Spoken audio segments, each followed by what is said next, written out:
ஜீவபத ஆன்மாக்களுக்கும் ஆயுள் காலம் முடிந்து விட்டால் ஆத்திர ஜீவபத ஆன்மாக்களுக்கும் காலம் கழித்து கணக்கு பார்த்து பிடிக்க வருகிறானே அந்த யம தர்மன் நம் பேரன் உயிரை கவர்ந்து செல்கிறோமே அப்படி என்று விட்டு செல்லக்கூடாதா? அவர் மட்டுமாடா உனக்கு உறவினர்? எப்பயார் மட்டும் உனக்கு உறவினர் அப்படி என்று தெரியுமா? உள்ளே விடும்படியான மூர்ச்சியை உள்ளே நின்றாலும் போச்சு என்று சொல்வார்களே, வெளியே விடும்படியான மூர்ச்சி வெளியே நின்றாலும் போகும் என்று சொல்வார்கள். அட ஊசலாடும் உயிர்க்கெல்லாம்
ஓரறிவு கொண்டது மரம் அல்லவா? அந்த மரம் கூட காற்று இல்லை என்றால் அந்த மரமாகப்பட்டது அழிந்து விடும் அல்லவா?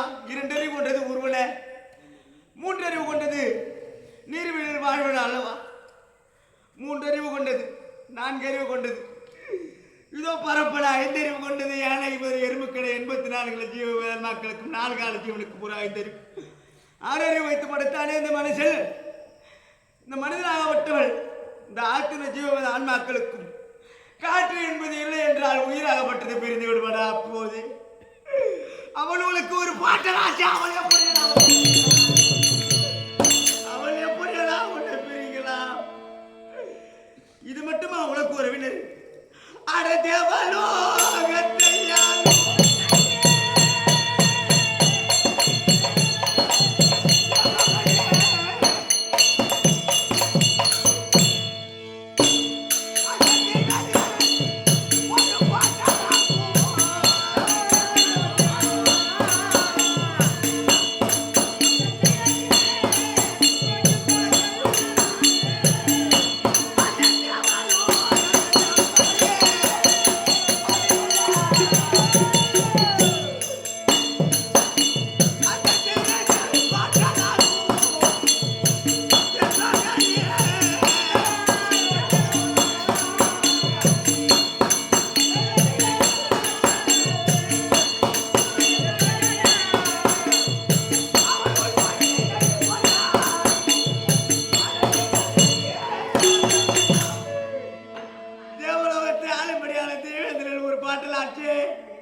அந்த தேவேந்திரனாகப்பட்டவள்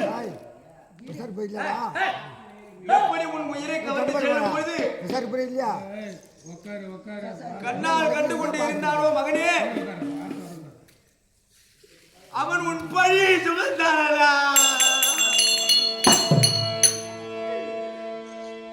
அவர் மட்டுமா அப்பேற்பட்டவர்கள் மட்டுமா உனக்கு உறவினர்கள்? யார் யார் எப்பேற்பட்டவர் உனக்கு உறவினர்? இந்த விதிக்கு நான் யாரை மகளே வென்று இனி ஒரு பொழுது அழைக்க மாட்டேன். மகளே, நீ எனக்கு மட்டுமானா உறவினர்? உலக ரட்சகன் ஸ்ரீமணி பெருமான் நாராயணன் அராவதோ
வந்து சென்று விட்டார்களா?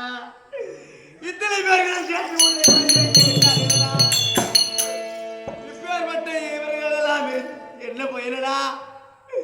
உன்னை எப்போது இந்த குருச்சேத்திர பூமியில் அனைத்து பிள்ளைகளும் இருக்கிறார்களே, உன்னை மட்டும் காணவில்லை. அட போரி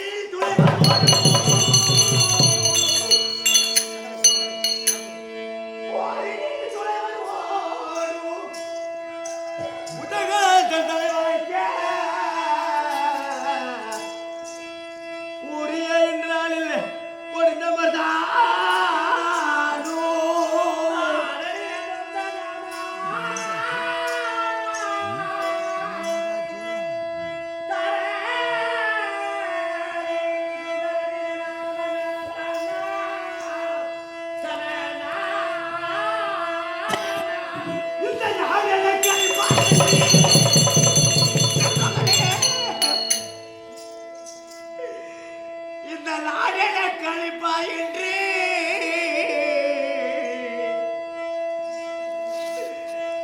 உண்டலின் துணையோடு உகந்து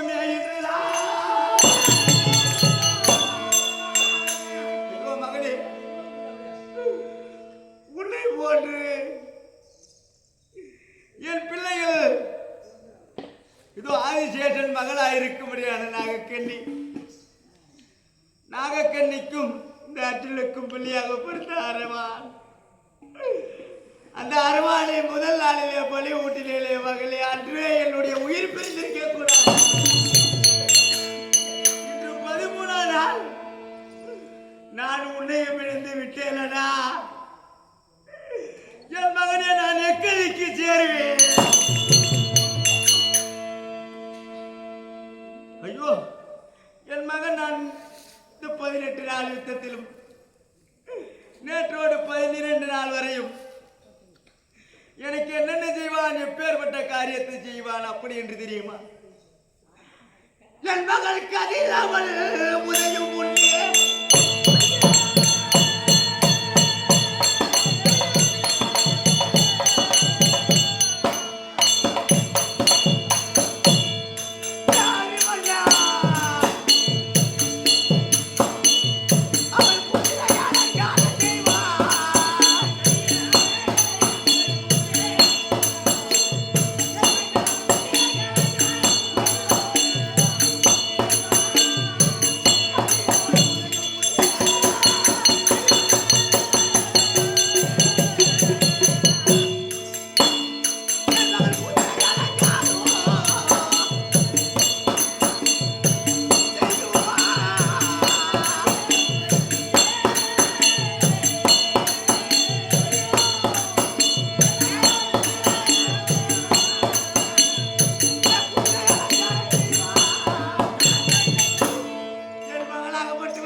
தந்தை போருக்கு செல்கிறாரே என்று ரதத்தை ஆரோகணித்து ஆயுதங்களை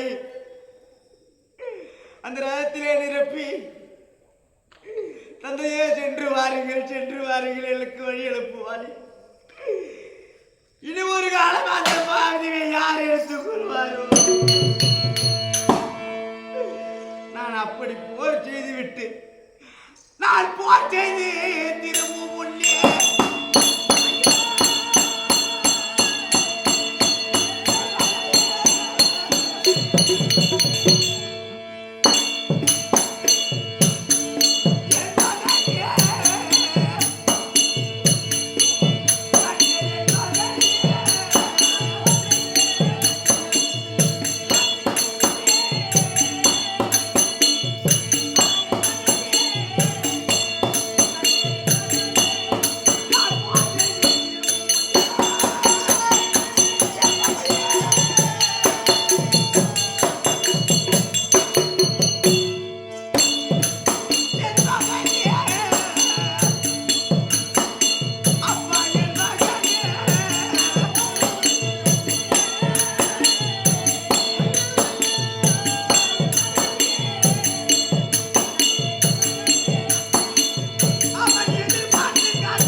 தந்தை வெற்றியுடன் தான் வருகிறாரா இல்லை தோல்வியுடன் வருகிறாரா அப்படி என்று வெற்றியுடன் ஓடி வந்தார். ஜெயசங்கை எடுத்து உருவாடி இனி ஒரு காலத்திலும் எந்த பிள்ளையாகப்பட்டது இப்பேற்பட்ட காரியத்தை செய்ய போகிறது. நேற்று 12ஆம் நாள் வரைக்கும் 12ஆம் நாள் யுத்தத்திலே பகதத்திருவது என்று திருவள்ளாச்சாரியினுடைய கொடியை அறுத்தான். யார் எடுத்தாமையர் தர்மராயர். தர்மராயன் கொடி அறுத்த உடனே பார்த்தார் திருவள்ளாச்சாரி, அரே தர்மா, எப்போது என் ரதத்திலே இருந்த கொடியை அறுத்தாயோ நாளை 13 இதே ரத கொடிய கம்பத்திலே உன்னை கட்டி மணலோடு மணல் விரியும்படியாக கட்டி இழுத்து வந்து ரத கொடி கம்பத்திலே கட்டி இழுத்து வந்து துரியோதனுடைய கால்கடியிலே போடாவிட்டால் நானும்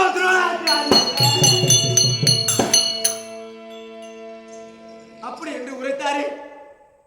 அந்த வார்த்தையை கேட்டு எங்கே இருந்து நம்ம குருவாகிய திருவள்ளாச்சாரி ஓடி வந்து நம்ம தமையனை கட்டி சென்று விடுவார் அப்படி என்று பயந்தவான்மைக்காக நாங்கள் 4 தம்பிமார்களும் தர்மராயனின் நடுவிலே நிறுத்தி 4 கட்டில்கால் தூண் போல அமர்ந்து கொண்டோம். துரோணாச்சாரியோ ஓடி வந்து ஒருவருமாக இழுக்க அடியோதனமாக புடரையை கட்டி அடித்த உடனே துரோணர் ஓடி துரியோதனிடத்திலே, அடே துரியோதனா, 4 தம்பிமார்களிலே ஒரு தம்பியாவது பிரிக்க செய்தால்தானடா அந்த தர்மராயனை பிடித்து கட்டி வரலாம் அப்படி என்று சொன்ன உடனே, ஏதடா இது இப்படி சொல்கிறாரே என்று சஞ்சீவ் கலைஞர் சேனைகளை அனுப்பி என்னையோ பிரிக்க செய்து விட்டார்கள். பிரிக்க செய்த உடனே பார்த்தார் என் பெருமாள் சிவன் நாராயணன். அடே அர்ஜுனா, நீ சென்று விட்டால் அந்த இடத்திற்கு ஒரு ஆளு வேண்டும் அல்லவாடா. உனக்கும் சுபத்திரைக்கும் பிறந்த கிட்டான்மையில் அபிமன்னனை அனுப்பி வையடா அப்படி என்றார்கள். நேற்று 13ஆம் நாள் யுத்தத்தில் நடந்தது. இப்பேற்பட்ட யுத்தமா? இந்த 12 நாள் யுத்தத்தையும் கணக்கிலே சேர்த்தாலும் அந்த 13ஆம் நாள் யுத்தத்திற்கு ஈடாகுமா? என் மகனை நிறுத்திவிட்டு நாங்களோ சஞ்சீவி கலைஞர் சேனைகளை அனுப்பு சென்று வந்திருந்தோம். 6 போர்வர்களும் சஞ்சீவி கலைஞர் சேனைகளை எழுப்பி சென்று இருந்த உடனே என் பிள்ளையை கொண்டீர்களா? அடே கண்ணா கோவிந்தா நாராயணா, என் பிள்ளைகளை கொன்ற உடனே சஞ்சீவி கலைஞர் சேனைகளை வென்று முடித்த உடனே பகவான் கண்ணில் இருந்து தாரத்தாரியாக நீராகப்பட்டது வடித்து கொண்டிருந்தது. கண்ணா, என் கண்ணா, உங்கள் கண்ணில் இருந்து நீர் வடிந்து கொண்டிருக்கிறது அப்படி என்று கேட்ட உடனே, நீ இந்த சஞ்சீவி கலைஞர்கள் சேனைகளை வென்று விட்டாயடா, அதனால் தான் என் கண்ணில் இருந்து தாரத்தாரியாக நீர் வடித்தது என்று பொய் வார்த்தை உரையாடினார் பகவான். அந்த வார்த்தையை கேட்டு பார்த்தோம், மாமா வாருங்கள் செல்லலாம் அப்படி என்று குருச்சேத்திர பூமிக்கு இருவரும் பகவான் தேர் நடத்த தேரின் மேல் நான் அமர்ந்து கொண்டு வரும்படியான தருவாயில் ஒரு ஆரியனாகப்பட்டவன் அக்னியை மூட்டி அந்த அக்னி சுவாலையில இறங்க சென்றான். இறங்க சென்ற உடனே, மாமா தேரை நிறுத்துங்கள் மாமா அப்படி என்று நான் உரைக்க, அடி அர்ஜுனா, ஏனடா தேரை நிறுத்த சொல்கிறாய் அப்படி என்று பகவான் கேட்ட உடனே ஒரு ஆரியனாகப்பட்டவன் அக்னியை மூட்டி அந்த அக்னியிலே சுத்தி வளமாய் வந்து அந்த அக்னியிலே விழுந்து இறக்க போகிறான். மாமா, இந்த அர்ஜுனன் முன்வைத்த காலை பின்வைக்காதவன் ஆச்சே மாமா. என் முன்னே ஒரு அதிரத தலைவன் முன்னே ஒரு உயிராகப்பட்டது பறி போகலாமா அப்படி என்ற உடனே, அடே அர்ஜுனா, அப்படி என்றால் தேரை நிறுத்துகிறேன், அவனை சென்று சமாதானம் செய்துவா அப்படி என்று உரைத்தோம். நானும் சென்று, ஐயா ஆரியரே நிறுத்துங்கள், அந்த நேரவே நிறுத்துங்கள் என்ற உடனே, ஏனப்பா என்னை தடுக்கிறாய், என்னை விடு, நான் அக்கிலியில இறங்க போகிறேன் அப்படி என்ற உடனே, ஐயா ஏன் ஐயா அக்கிலியில இறங்க போகிறீர் அப்படி என்று நான் கேட்க, அதற்கு அந்த அந்தனர் சொல்கிறார், எனக்கு எழுந்த நீரைக்க ஈமக்கடன் செய்ய எனக்கு பின்னால் என்னுடைய வீட்டு மக்களை அனைவரையும் ஆள எனக்கு இருப்பது ஒரே ஒரு பிள்ளையப்பா. அவன் நேற்று இறந்து விட்டான்.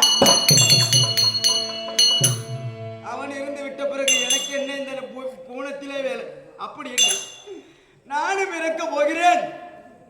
என்னை விடப்பா என்று சொல்ல நானோ பார்த்து, ஐயா உன் பிள்ளை இருந்து விட்டால் உன் குடும்பம் தடைக்கிறேன் உன் மனை அட்டி முள்ளீர்கள். நீங்கள் இருந்து விட்டீரானால் உன் குடும்பம் விதிவிலகாமல் தழைக்காமல் போய்விடும் ஐயா, வேண்டாம் ஐயா அப்படி என்று சொல்ல அதற்கு அந்த ஆரியர் பார்த்து கேட்கிறார், அடே அர்ஜுனா, உனக்கு ஒரு பிள்ளை இருந்து அந்த பிள்ளை மாட்டி விட்டானால் இப்பேற்பட்ட காரியத்தை நீ செய்யாமல் இருப்பாயாடா அப்படி என்று உரைக்க, மாண்டாம் மாளாமல் இருந்தால் எனக்கு ஒரு சத்தியம் கொடு அப்படி என்று வாங்கிக் கொண்டார். ஐயா எனக்கு ஒரு பிள்ளை இருந்து அவன் மாண்டாலும் நான் மாள மாட்டேன் அப்படி என்று கரம் போட்டு சத்தியம் கொடுத்து பகவானுடைய தேரில ஏறி அமர்ந்து நான் குருச்சேத்திர பூமிக்கு நாடும் பொழுது அனைவரும் ஜெயம் ஜெயம் ஜெயம் ஜெயம் ஜெயம் அப்படி என்று உரைக்கிறார்கள். ஐயா நானோ சென்று யாருக்கு ஜெயம் யாருக்கு அபஜெயம் என்று என்னிடத்திலே உரைங்கள் ஐயா அப்படி என்ற உடனே துரியோதனுக்கு ஜெயம் துரியோதனுக்கு அப்படி என்ற உடனே அப்பா துரியோதனனுக்கு ஜெயமா? துரியோதனனுக்கு ஜெயம் என்றால் இவர் ராஜாக்கள் பங்கில யார் மாண்டது அப்படி என்று நாங்கள் நான் கேட்ட உடனே அபிமன்யன் மாண்டது.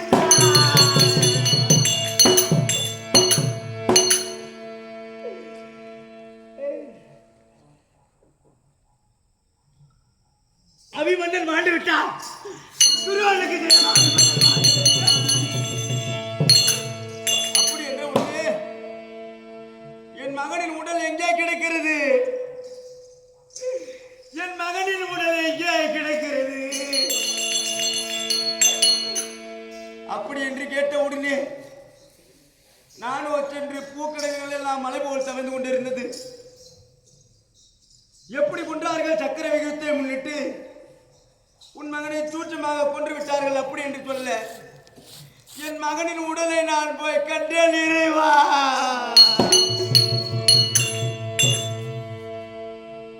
என் மகன் உடலை பார்க்கும் போது எப்படி கிடந்து தெரியுமா? சக்கரம் பிளந்தவா,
என் மகனை நான் உடலை போய் பார்க்கும் பொழுது என் மகனை தனி தனி பாகமாக கை ஒருவர் கால் ஒருவர் சில ஒருவர் என்று அறுத்து தனித்தனியாக போட்டு வைத்திருந்தாரே.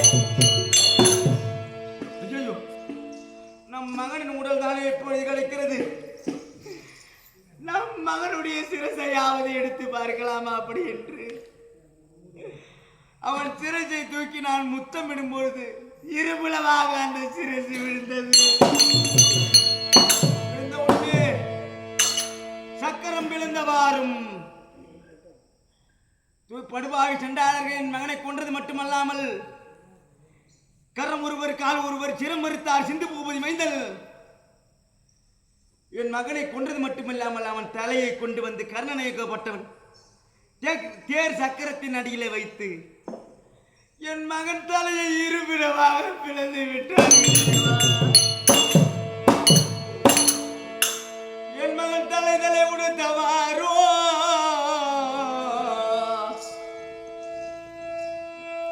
முக்கரமான கொன்றை சித்து முகமது வைத்தல் செய்தரசன் கொன்ற மாலை வாங்கி வந்திருந்தான்.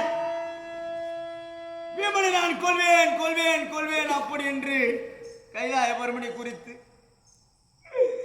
அரிதாக தவத்தை செய்து வரத்தை பெற்று கொன்ற மாலை வாங்கி வந்திருந்தான் சித்து முகமது வைத்தல்.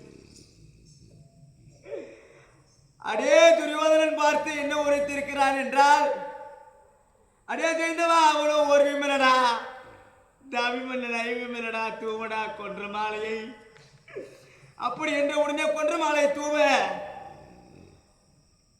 உக்கரமான கொன்றை என் மகனை உகந்தமே துடந்தவாரோ கொன்ற மாலையை தூவி 6 போரவர்களும் சேர்ந்து கர ஒருவர்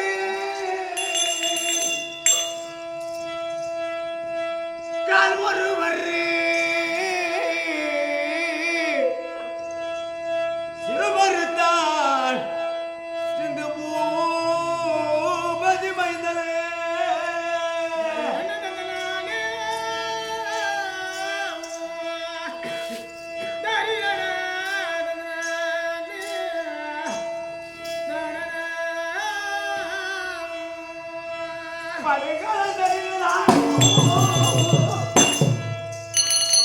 என் மகனை பரிதவிக்க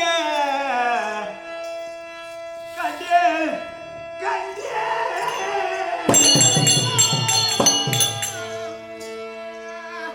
கரம் ஒருவர் சிரம் ஒருவர் அறுத்து அந்த தலையை தேர் சக்கரத்திலே வைத்து ஏற்றி இருபுறமாக பிறந்தார்களே. செங்கர துணிந்தவாறு அம்மா சண்டைக்கு துணிந்தவாறும் ஜெயசங்கு ஏந்துங்கய்யா தந்தை ஓடி வருகிறாரே வெற்றியோடு தான் வருகிறார் என்று என் மகன் ஜெயசங்கு எடுத்து யாராவது உதவ போறாங்களா? நேற்று பார்த்தேன் படுகளத்திலே என் மகனை கொன்றவன் உயிரை நாளை அந்தி பொழுதாக வேலை அவன் உயிரை கவராவிட்டான். சிந்துமதி மைந்தன் செய்தரசை உடலை அந்தி பொழுதாக வேலை அவன் உயிரை கவராவிட்டான்.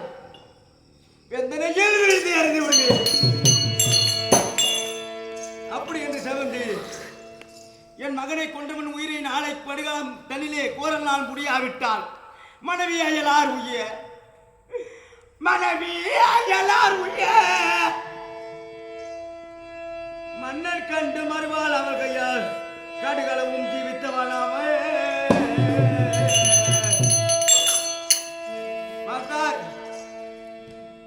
மாற்றானோடு நம் மனைவியார் அவன் உடன் புணர்ச்சிப்பதைக் கண்டு மாற்றானோடு மனைவியாகப்பட்டவள் அவனுடன் புணர்ச்சிப்பதைக் கண்டு அவன் கையால் அந்த மனைவி கையால் எவ்வளோ ஒருத்தவன் சோறு வாங்கி சாப்பிட்றான். அக்கதைக்கு நான் போகுவேன்.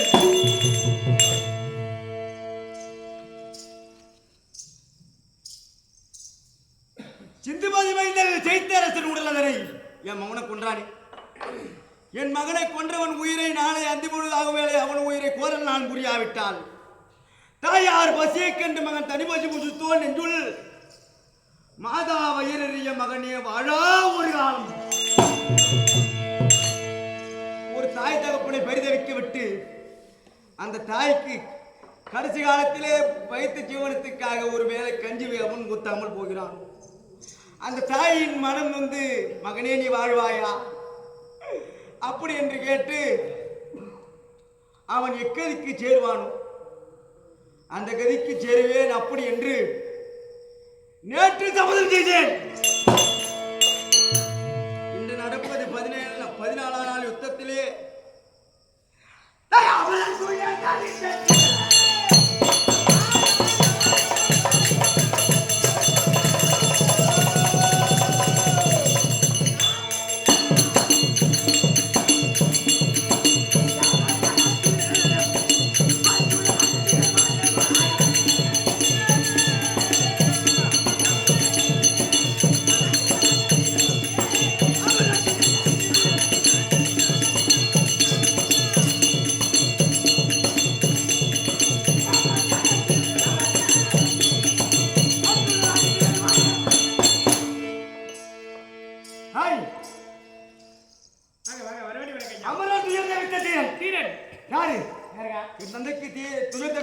சம யுகத்தில் அர்ஜுன ராஜதீரன் மாறி யாரு நீங்க கூட்டிட்டு போய் அந்த பசங்களை கொல்ல போற அப்படின்னு தெரியுமா?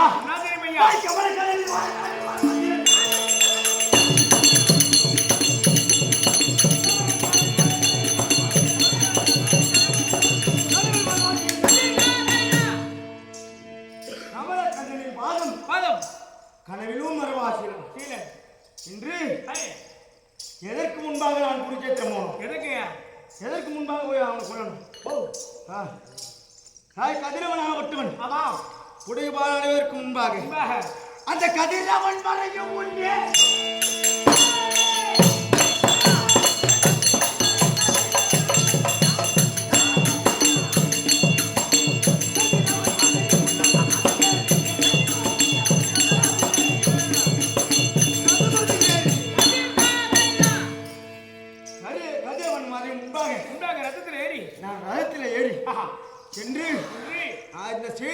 சிந்து பூபதி இந்த சைத்தரசர் அவனை நான் கொல்ல வேண்டும். அதனாலே இன்றைய நாள் தினத்திலே வணங்கும்படியான தெய்வத்தை ஓரடி வணங்கிவிட்டு பிறகு நாடகம்.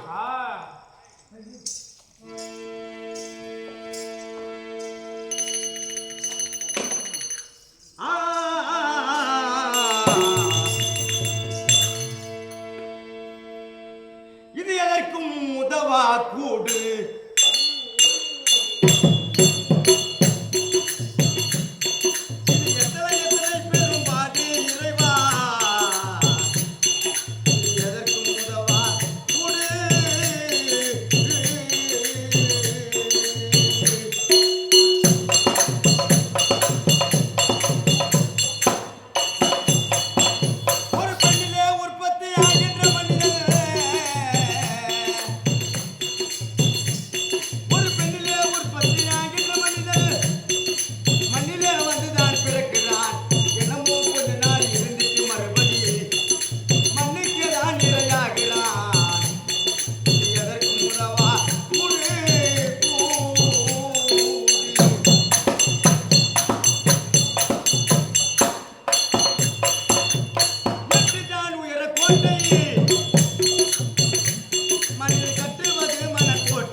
சபையிலே சுதந்திருக்க முடியாத அவற்றமான பேர்களுக்கும் எமது நாடகாசிரியர் மேல்வாதியைச் சேர்ந்த மாணிக்கம் நாடகாசிரியர் தாத்தாவுடைய பார்த்திருக்கும் உருவாக திகழக்கூடிய நடைமுறையத்தைச் சேர்ந்த ஏஎம் ஆரம்பம் நாடகாசிரியர் அப்பாவுடைய பார்த்திருக்கும் உமக்கும் மற்ற நாடகாசிரியர்களுக்கும்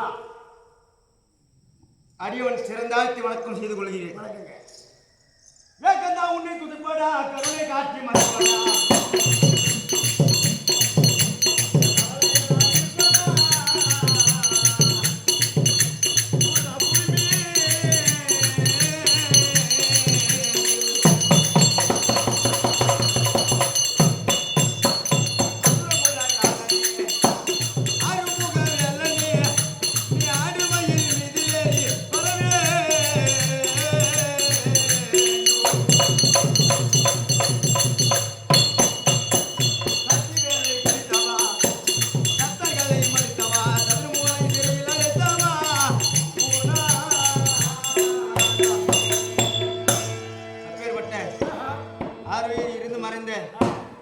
தந்தை தேரு உற்சவம் அவருடைய உற்சவம் தான். சிஆர் என்ற ஆர்வி தந்தை ராமகிருஷ்ணன் ஐயா அவராலே இன்றிரவு உபயதாரரை கொண்டு வந்து பாதங்களை கொண்டு வந்து கேளிக்கை சமூகம் வைத்து நாடகத்தை நடத்த வாய்ப்பளித்து அவர் குடும்பத்திலே அனைத்து கிருபைகள் ஆட்சியும் கட்ட வேண்டும் என்று அனைவருடைய வாத்திற்கும் அம்பாலை இறைவனை வேண்டிக் கொள்கிறோம். ஐயா அவராலே இதோ எமக்காக பட்டு பிதாம்பரம் சொர்ண காணிக்கை 101 மளிக்க அடியன் மனமகிழ்ந்து பெற்றுக் கொண்டோம். அடுத்ததாக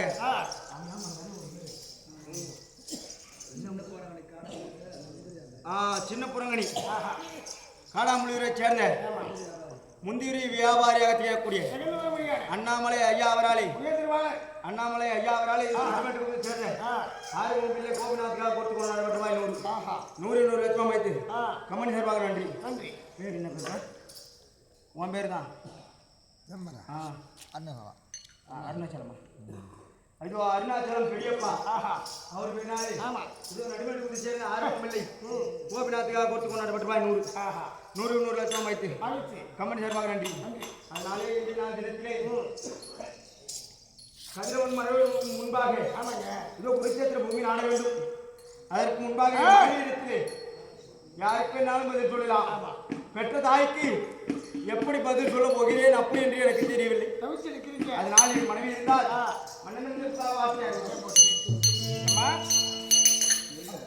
உங்கள் கணவன் இருக்காரா?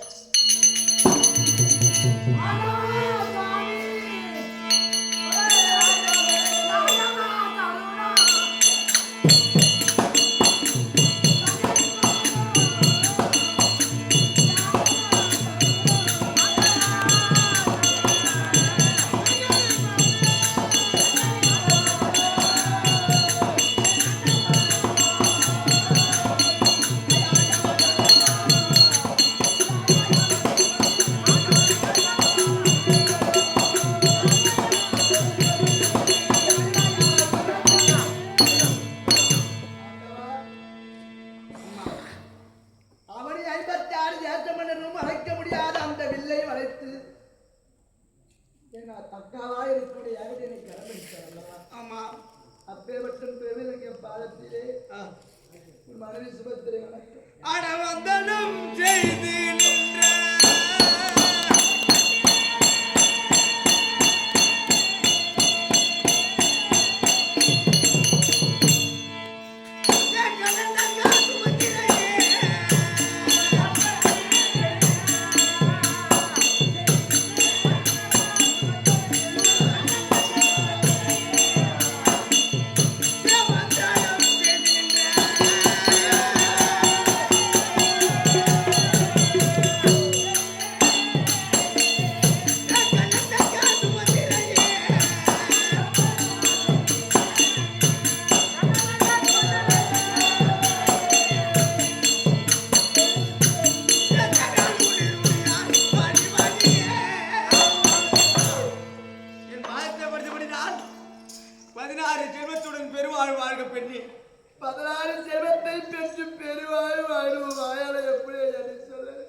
தந்தை எப்போது யுத்தத்திற்கு செல்வார் அப்படி அப்படி என்று காலையிலே எழுந்து குளித்து தானபாதத்தை செய்து கதிரன் உதயமாக முன்னதாகவே குதிரையெல்லாம் அலங்காரம் செய்து அலங்காரம் செய்து ரகத்தை அலங்காரம் செய்து ஆயிரத்து கலத்தை வில்லை எடுத்து கொடுத்து அதற்கான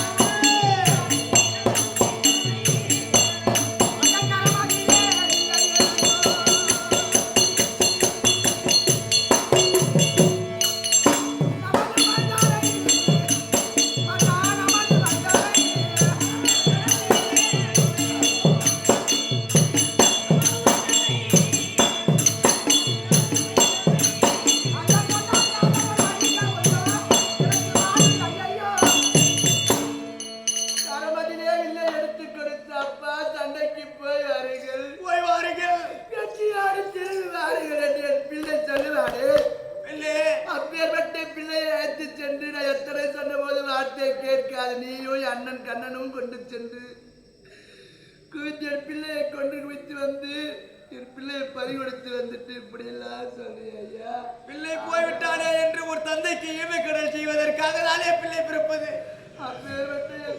அப்பேற்பட்ட பிள்ளையே போலா பிறகு இந்த யுத்தம் எதற்காக பிள்ளை? நான் இட்ட சபதம் அனைத்தையும் போனாலும் போகட்டும். என் கரத்திலே இப்போ இனி ஒரு காலமும் தொட்டு நான் வாழை எடுக்க மாட்டேன் பிள்ளை. என் கரத்திலே இனி ஒரு காலமும் நான் தொட்டு வாழாயுதத்தை எடுக்க போவது கிடையாது. சபதம் எப்படி போனாலும் போகட்டும். பரிமாண பிறகு இந்த நாட்டில் செல்வமெல்லாம் இருந்து என்னைய பறவை கிடைக்க போய் செல்வன் போனால் பிறகு செல்வன்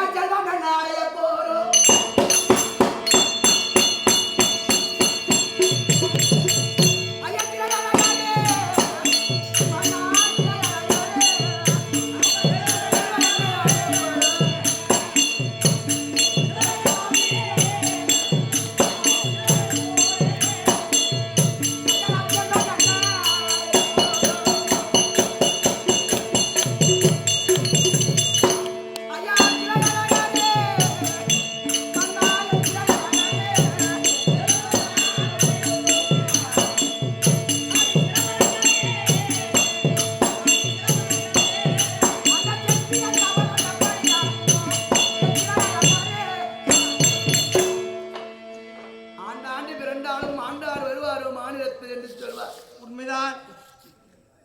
என் பிள்ளை போயிட்ட போன பிள்ளை திரும்பி வரப்போவதில்லை.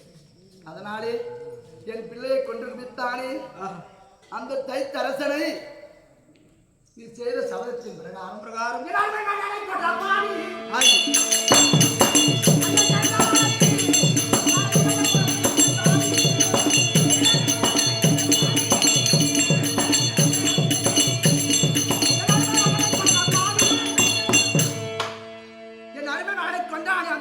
சரிந்தவனை நாளை உதயம் மறைவனுக்காக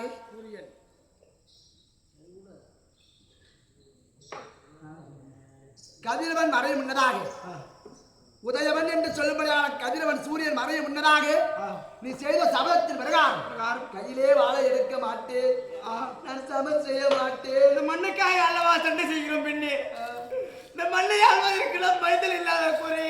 அதனால் மீண்டும் இந்த மண்ணுக்காக எதற்காக நான் யுத்தம் செய்ய வேண்டும் பிள்ளை? நம்ம சொல்லாதீங்க ஐயா. என் பிள்ளையை கொண்டு வித்தால் அந்த சரிந்தவனை கொண்டு வித்து வர வேண்டும். இதை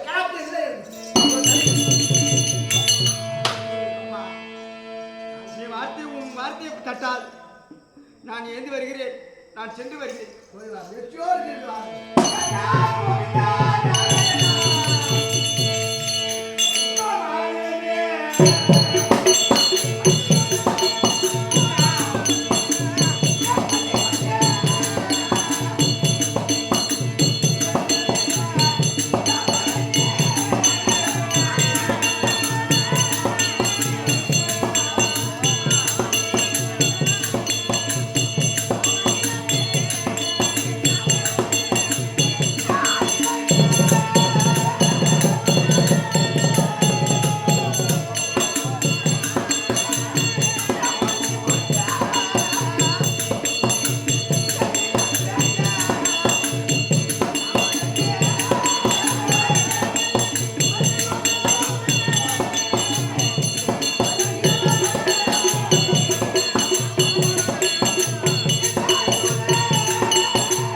ஆமா என்ன நேற்று சாயங்காலம் நான் இட்டனே என்னாச்சா அதை இட்டனோ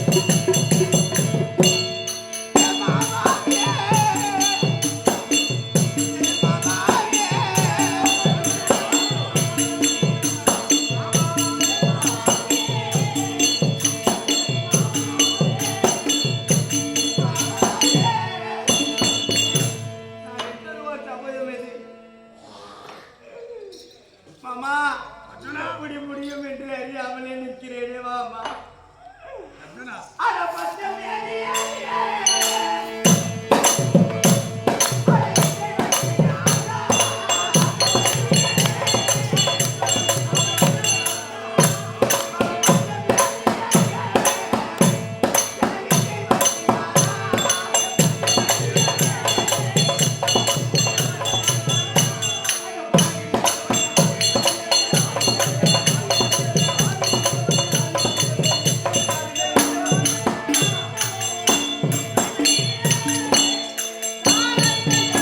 மாமா இந்த சூரியனாகப்பட்டவன் மறைவதற்கு முன்பாக அந்த செய்தவனை நான் கொள்வேன் என்று விருது பாட்டை கூறினேன் கூறினாயல்லோ இது நடுபொழுது ஆகிவிட்டது மாமா அர்ஜுனா மாமா நீ எட்டாவது சபதம் வகிக்க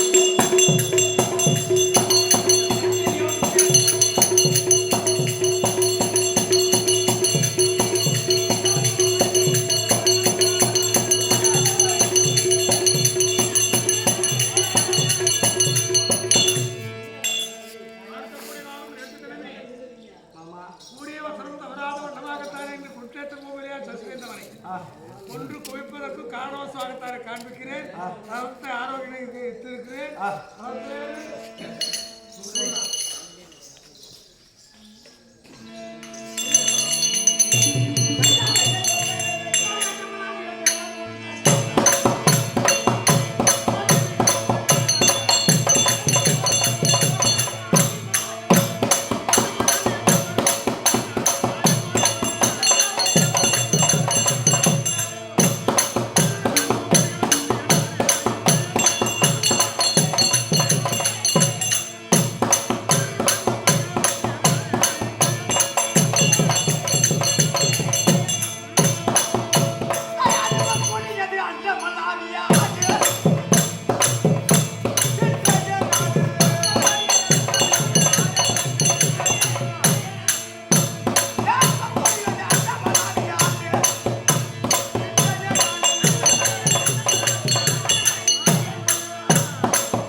குருத்தேத்திரம் ஓடி வந்து எதிராளியாக தாரத்தை கடக்கூடிய சைந்தவனை இங்கே அப்படி என்று எதிர்பார்த்துக் கொண்டிருக்கும் சமயம் அத்திமான கரத்தையாள துரியோதனன் சபாநாடி வருகிறான்.